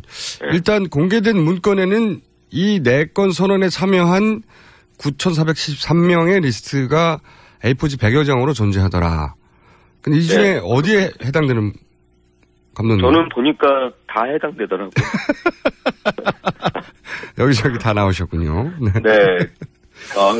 저는 내가 왜 그 블랙리스트에 올랐을까 하고 보니까, 나는 이게 내 건에 다 해당되는구나. 그러면 나는 블랙 중에 블랙이겠구나. 뭐, 그런 생각이 들었고요.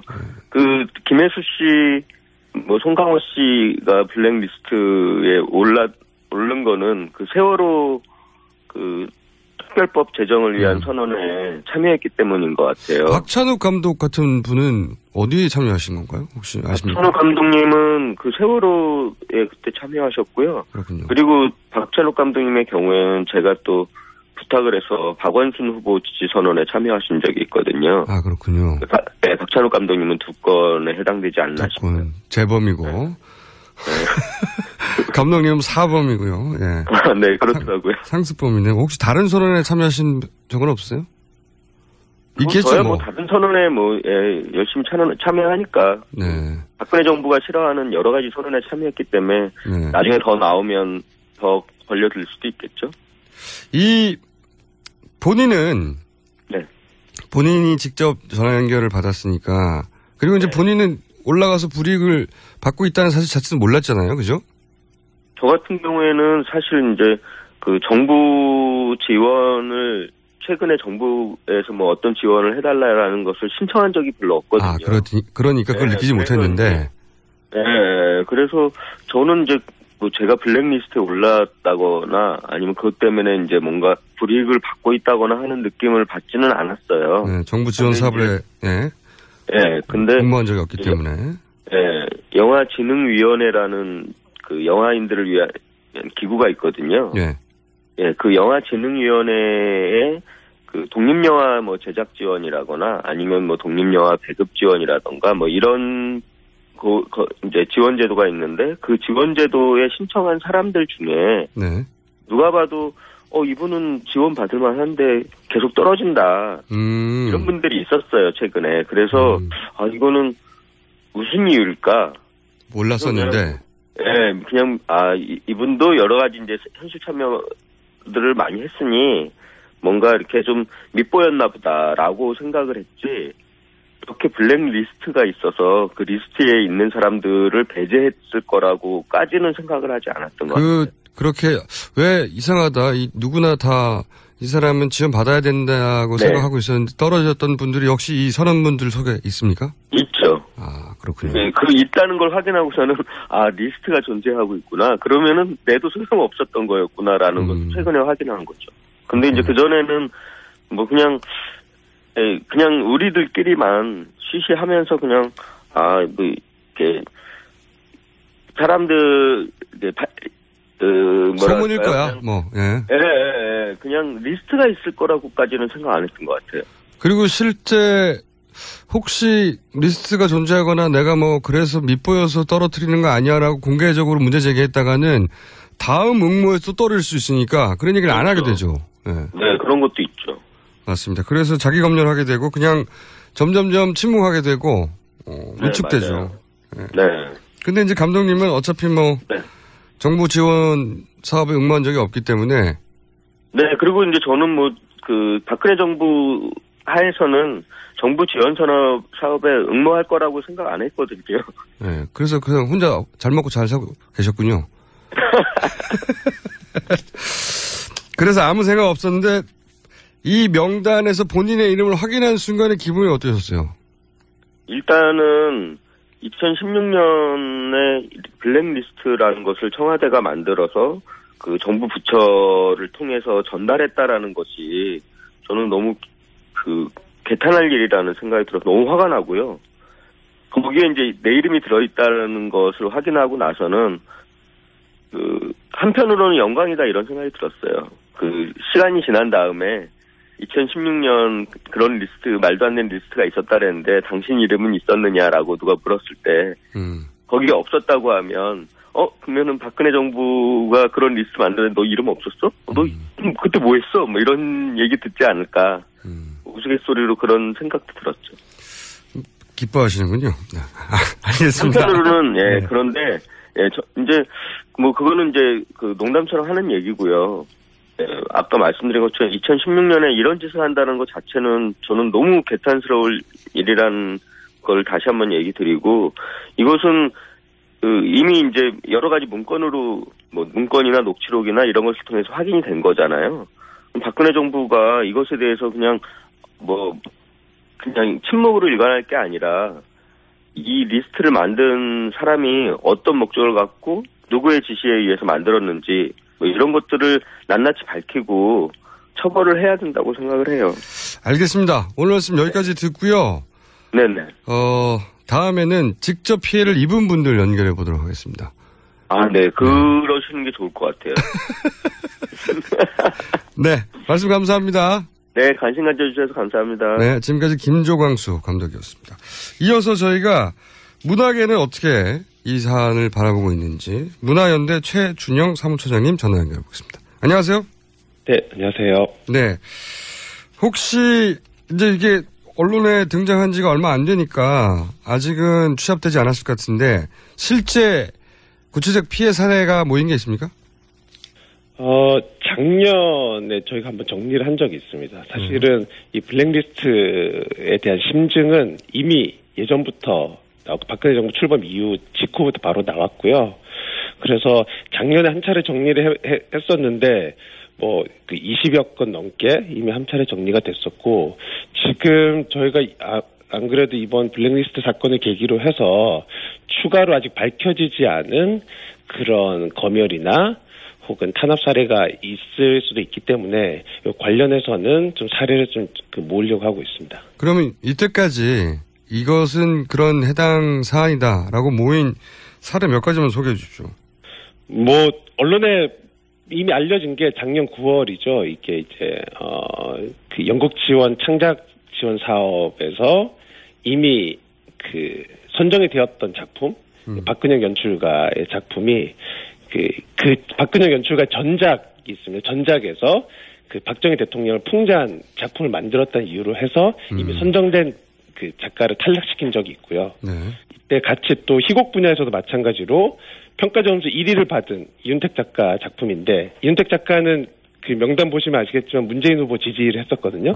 그 문재인 후보를 지지했다는 이유로 탈락된 적도 있고, 그 이전에 이게 이제 2015년 일이고 2014년도에도 비슷한 일이 있었죠. 2014년도엔 대표적으로 이 광주 비엔날레에 홍성남 작가의 작품이 걸리도록 돼 있었는데, 여기 잘 아시겠지만 아시는 분이 많겠지만 이 박근혜 대통령을 허수아비로 묘사한 그런 작품인데, 그 세월 5월이라는 그 전시를 못하게 하고 그에 반발해서 또 작가들이 아예 작품을 철거하는 이런 사태에도 있었습니다. 그렇군요. 그러면 지금까지는 이게 좀 이상하다 하는 심증밖에 없었는데 이제 구체적 명단이 나왔으니까 비교해 가며 당사자한테 확인해 가며 앞으로 많은 사례가 모일 수도 있겠네요. 그런 작업을 하시고 계신 거죠? 네, 그런 작업을 할 거고요. 이전에도 사실 이전까지 과제 심증에서 확증 사이의 단계였다면 이제는 좀 확증에서 물증 사이의 단계로 가고 있다고 생각을 하고요. 한편으로는 과연 이 블랙리스트가 지금 언론에 공개된 것이 진짜 블랙리스트일 것인가라는 생각도 하고 있습니다. 저도 그 궁금증이 있습니다. 그러니까 이것이 유일한 리스트고 이것만으로 검증을 했는가? 검증이라기보다는 구분해서 지원 유무를 판단했는가? 그 외에도 다른 게 있을 수 있지 않을까? 이런 생각도 하거든요. 네, 그냥 아주 단순하게 생각해도 이미 그 검열을 받았다고 판단되는, 확인되는 작가들 이름이 리스트에 없다거나, 혹은 앞서 김조환수 감독님도 얘기해 주셨지만, 계속해서 지원을 받아왔던, 꾸준히 지원을 해왔던 단체들의 축제나 행사에 대해서 지원이 중단된다거나, 이런 일이 있기 때문에. 개인이 아니라 단체.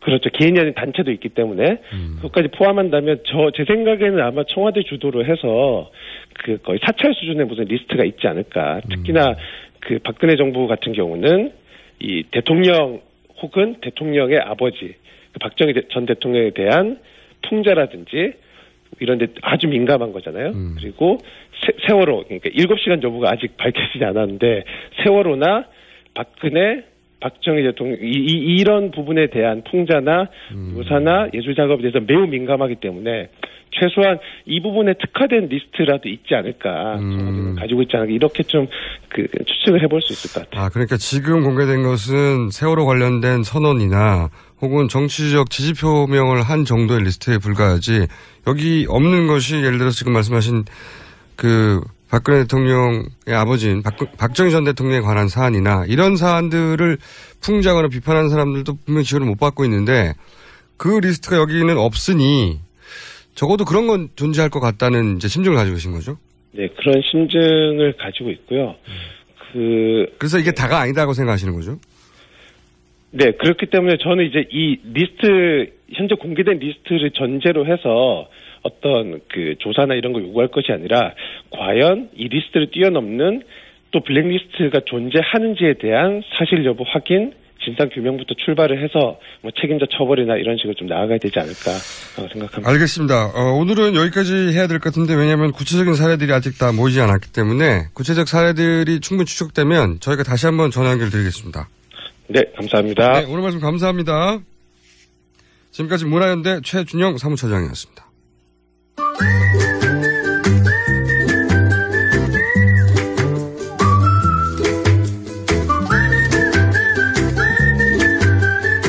굉장히 특별한 수사입니다. 저희가 시사인데 왜 과학을 해? 이런 코너 있는데, 못지않게 누가 시사인데 도시 이야기를 해? 김진애 도시건축가, 도시건축가 김진애 전 의원 나오셨습니다. 안녕하세요. 네, 안녕하세요. 제가 전 의원님이라고 부를까요? 아니면 건축가라고 부를까요? 뭐든지 상관없습니다. 누나라고만 부르지 않으면 됩니다. 누님이라고 부르지만 마십시오. 네, 깜찍이라고 제가 부르겠습니다. 제가 깜찍이라고 부르는 이유는, 직접 보시면 아시겠지만 굉장히 깜찍한 패션을, 세련된 패션을. 농담이 아니고 진짜입니다. 셀카를 한번 올려주세요. 나의 깜찍 정도는 이 정도다. 자, 유명한 건축가이신데 시사에서 도시를 이야기하는 이유가 도시가 이 사회 모든 현상과 분리될 수 없다. 그렇게 출발한 겁니다. 근데 오늘 주제는 가우디와 바르셀로나입니다. 왜 가우디죠? 왜 바르셀로나? 저는 오히려 총수께 여쭤보고 싶은데 뭘로 주제를 할까요? 그랬더니 그 건축가 얘기 한번 하시죠. 그러면서 가우디 딱 얘기하시더라고요. 제가 가장 처음으로 야, 이런 건축물이 존재할 수 있구나. 네. 대단하다. 이 사람 누구지? 네. 의문을 가진 게 배낭여행을 제가 91년도 갔을 때 네. 바르셀로나를 갔을 때 물론 사진으로는 봤어요. 네. 이름이 뭐더라? 파밀리아. 사그라다 파밀리아. 파밀리아. 네. 가족이라는 뜻이죠. 네네. 네. 성당을 사진으로 봤는데 직접 봤을 때 임팩트는 완전 너무 상상을 넘었더라고요. 정말 행운이셨어요. 그때는 아직 지금 개축하는 공사가 진행되기 전이었거든요. 훨씬 더 그러니까 오히려 폐허스럽고 그럴 때죠. 너무너무 근사할 때죠. 그때 가서 그런가요? 네네. 네. 더 그랬을 겁니다. 저도 그 전에 봤거든요. 그리고 바르셀로나를 가면 이상한 건축물이 많아요. 아파트가 왜 이렇게 생겼어? 글쎄요. 근데 이제 물어보면 또 가우디라는 이름이 등장하고. 네. 그리고 공원도 희한하네. 그럼 그 사람 이름 등장하고. 구엘공원. 네. 네. 또 동시에 또 무슨 생각이 들었냐면요. 대단히 희한한 건축가다. 네. 선이 왜 이래? 이런 생각이 들면서도 또 한편으로는 그래서 가우디라는 사람이 유명한 사람이라는 것 알고 있었지만 이 정도로 독특한 거는 처음 알았고요. 네. 그리고 그 사람이 도시 전체에 영향을 미쳤구나. 네. 유명한 건축물 하나가 있는 게 아니라 도시 전체가 가우디 색깔로 뒤덮여 있다는 생각 들었고. 그거는 아니에요. 마지막을 바로 잡기 위해서 제가 나왔습니다. 그렇구나. 또 한 가지 바로 잡아주셨으면 좋겠는 거는 왜 가우디를 잡았냐면 제가 놀랍다고 생각하면서도 한편으로는 그 직전 방문한 도시가 터키예요. 그 나라가. 네네. 근데 터키의 중앙 지역을 카파도키아라고 하잖아요. 네네. 근데 카파도키아에 가면 그 돌을 파내가지고. 그러니까 동굴에, 절벽에 동굴을 파내가지고. 그렇죠. 동굴을 파내서 거기 집을 지은 것들이 있어요. 네네. 근데 제가 거기도 갔었는데. 네. 혼자 배낭여행으로 꾸역꾸역 갔었는데. 그때 봤던 그 느낌. 어떤 원초적인 네. 어떤 느낌. 네. 그 꾸불꾸불한 선이랑 구멍들이 사실은 이 바르셀로나의 이런 성당인 아파트를 보면서 비슷한 걸 느꼈어요. 네네. 그래서 이 사람이 진짜 오리지널한가. 네. 혹시 거기 가서 영감 받은 거 아니야? 네. 전혀 근거 없지만. 네. 그래서 두 가지. 도시 전체에 영향을 미쳤냐. 네. 또 하나는 이 양반이 그렇게 진짜 오리지널한 거냐 아니면 어디서 사실 땡겨 온 거냐. 네. 두 가지가 궁금합니다. 근데 오늘은 궁금증 풀어드리기 위해서 나온 것 같네요. 네. 일단은 지금 우리 가우디가 아마 제일 유명한 건축가일 겁니다. 그렇죠. 아마 일반 사람들한테 건축가 이름 아는 거 있으세요? 그러면 아마 가우디 되는 사람들이 대부분일 거예요. 네. 그 정도로 유명합니다. 그리고 바르셀로나 가면 다 가우디 같고. 그리고 이제 네. 그렇게 유명해진 거에는 사실은 그 전부터도 유명하긴 했는데 이렇게 대중적으로 유명하지는 않았었거든요. 근데 네. 이제 아시다시피 그 바르셀로나 올림픽 할 때 이제 가우디 마케팅을 엄청나게 했죠. 그러면서 이제 사그라다 파밀리아 그 대가족 성당을 이제 다시 완성시키겠다 하면서 했던 게 그러면서 가우디를 엄청나게 마케팅한 게 아마 지금의 그 유명세일 거예요. 지금도 가서 보면 바르셀로나 가면은 가우디 투어가 있는데 네. 보통 건축 투어가 다 전문가들이 가서 보는데 가우디 투어는 일반 사람들이 가서 많이 보거든요. 네네. 그리고 가면은 참 굉장히 좋아하고 그렇습니다. 임팩트가 있죠. 네. 전혀 본 적이 없나 그런데 이제 그 첫 번째 가우디가 가우디의 그 이상한 형태와 곡선과 그 기기묘면 거기 가서 보면은 카파도키아뿐만이 아니라 무슨 영화 속의 판타지 무슨 뭐 디즈니 월드 같기도 하고 어떨 때 보면 스타워즈 같기도 하고 무슨 가위선 같기도 하고 사실은 가우디 같은 사람은 제가 항상 비유하기에는 건축계의 팀 버튼 감독 같은 스타일입니다. 느낌이 옵니다. 네, 팀 버튼이 만든 거 보면 굉장히 비슷해요. 정말 판타지아예요. 근데 왜 그런 걸 만들었을까? 네. 당시에는 또라이였습니다. 사람들이 당시에 그 용어가 이제는 공식적으로 써도 되는 용어처럼. 네, 그러니까 뭐 조금 순화시키면 괴짜죠. 네. 그러니까 이상한 사람으로 다 저기 했는데 놀라운 건 뭐냐면은 그 괴짜가 나중에 자기를 팔기 위해서 나온 게 아니고 건축 공부할 때부터 그 짓을 했어요. 그렇게 원래 그렇게 생겨먹었군요. 그렇게 이상한 것들을 많이 만들어냈어요. 잘 안 팔리니까 내가 좀 이런 거 시도해볼까 이게 그런 아니라. 게 아니었습니다.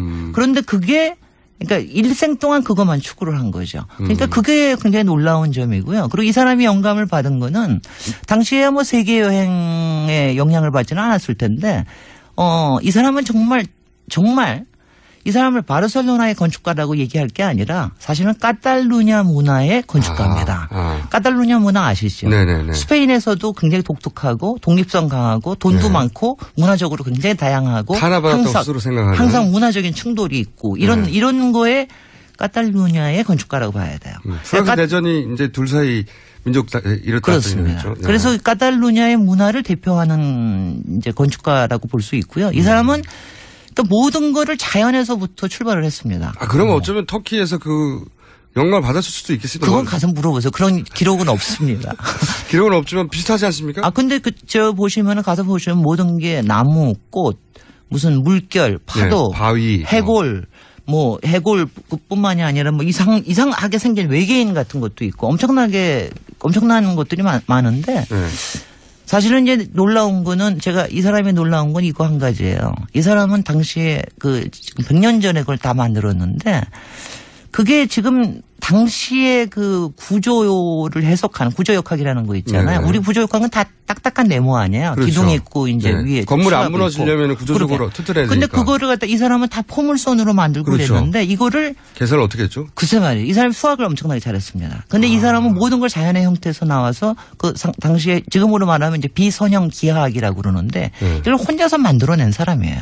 혼자서. 그러니까 얼마나 놀라운 사람입니까? 그걸 다 모형을 만들고 해서 만들어냈던 사람입니다. 근데 바르셀로나의 건축가가 아니라고 하신 말씀은 바르셀로나에 국한되지 않는다는. 그렇죠. 근데 이제 근데 또 하나가 요 앞에서 이제 문화예술계의 블랙리스트 나오기도 했는데 이 사람도 블랙리스트에 얼만큼 오르기도 했었을 거예요. 저는 건축계에서는 그 이단하기 때문에 그러니까 보통 유명한 건축가라고 그러면 보통 한 도시에만 짓는 게 아니라 다른 도시에서도 계속해서 초빙을 합니다. 근데 이 사람은 모든 게 바르셀로나에만 뭉쳐 있어요. 딴 데에서는 초대받지 못했다. 네네. 그러니까 그것도 있고 그다음에는 이제 이 사람이 바르셀로나를 만들었다라는 거는 오해입니다. 사실 도시라고 하는 거는요. 건축가의 몇 개 작품 가지고 만들어지는 건 아니에요. 이 사람이 카탈루냐의 문화를 대표하기 때문에 대표하는 건축가가 됐고 그리고 지금 마케팅하기 굉장히 좋지 않습니까? 동화 같고 뭐 미래적이고 이런 거. 근데 이 사람 솔직히 바르셀로나는 이 사람이 만든 게 아니라 또 다른 도시계획가 뭐 세르다라는 사람이 만든 겁니다. 근데 훨씬 더 가우디가 유명하네요. 바르셀로나가 그렇죠. 바르셀로나가 좀 독특한 거는 이게 격자형인데도 가서 보시면 아시겠지만 줄이 쭉쭉 가 있어요. 줄이 쭉쭉 가 있는데 이게 하나 자체가 팔각형이에요. 그냥 이렇게 네모가 아니라 직사각형이 아니라 팔각형의 그 코너에다가 그 감동받으셨다는 까사밀라를 만든 거예요. 그 아파트. 이상망측한 아파트를 만든 진짜 거예요. 이상한 아파트에 이게 모양이 왜 이렇게 생겼지 하는데 보다 보면 나 살아보고 싶다 저기에. 네네. 그런 느낌이 듭니다. 그래서 건축가가 가우디가 바르셀로나를 만들었다라고 하는 거는 절대로 오해시고. 오해인데 다른 건축가가 있는데 근데 바르셀로나를 상징하는 건축물들을 만들었다. 그렇죠. 그리고 제가 가장 많이 받는 질문은 그것 때문에 왜 건축가가 도시를 이렇게 대표하는 사람이 좀 돼야 되는 거 아니에요? 이런 얘기를 많이 듣는데 지금도 그런 일이 일어날 수 있습니까? 라고 하는데 저는 솔직히 꽁깨라라고 얘기하고 싶어요. 특히 우리나라는 어때요? 우리나라 꽁깨라입니다. 가우디가 그렇게 일을 할 수 있었던 거는 본인의 천재적이기도 했지만은 강력한 스폰서가 있었어요. 페트론 그 사람이 이제 구에일이라는 사람이죠. 네. 그 사람하고 그다음에 또한 사그라다 파밀리아의 그 교구의 이제 대표되는 사람하고 이 두 사람이 그걸 받아줬고 하고 싶은 거 다 할 수 있게 해줬기 때문에 했는데 우리 그거 가능합니까? 우리 안 가능하죠. 우리는 가령 광화문 광장 만들어도 건축가 이름은 안 나오고 오세훈 이름이 나오잖아요. 이런 식입니다. 그러니까 우리는 가능하지 않다. 그런 거 깨시라. 박원순 서울시장 하에서도 불가능합니까? 불가능합니다. 박원순 시장에서도 건축가 이름이 바깥에 나오는 거 별로 불가능합니다. 근데 이제 그리고 시대도 달라졌다. 정치인들이 건축가를 이용할 뿐 우리나라에서는 그 건축가들을 인정해주고 띄워주지 않는다. 그런 문화가 없다. 그리고 가우디는 평생 공공건축물을 해본 적이 없어요. 다 민간 건축물이에요. 근데 그 민간 건축물이 아주 뛰어났기 때문에 지금까지 살아남는 거죠. 참고로 이 TBS 와서 서울시 그거 안 된다고 하신 분이 그렇게 많지는 않을 것 같은데 안 된다는 거죠 어쨌든 서울시.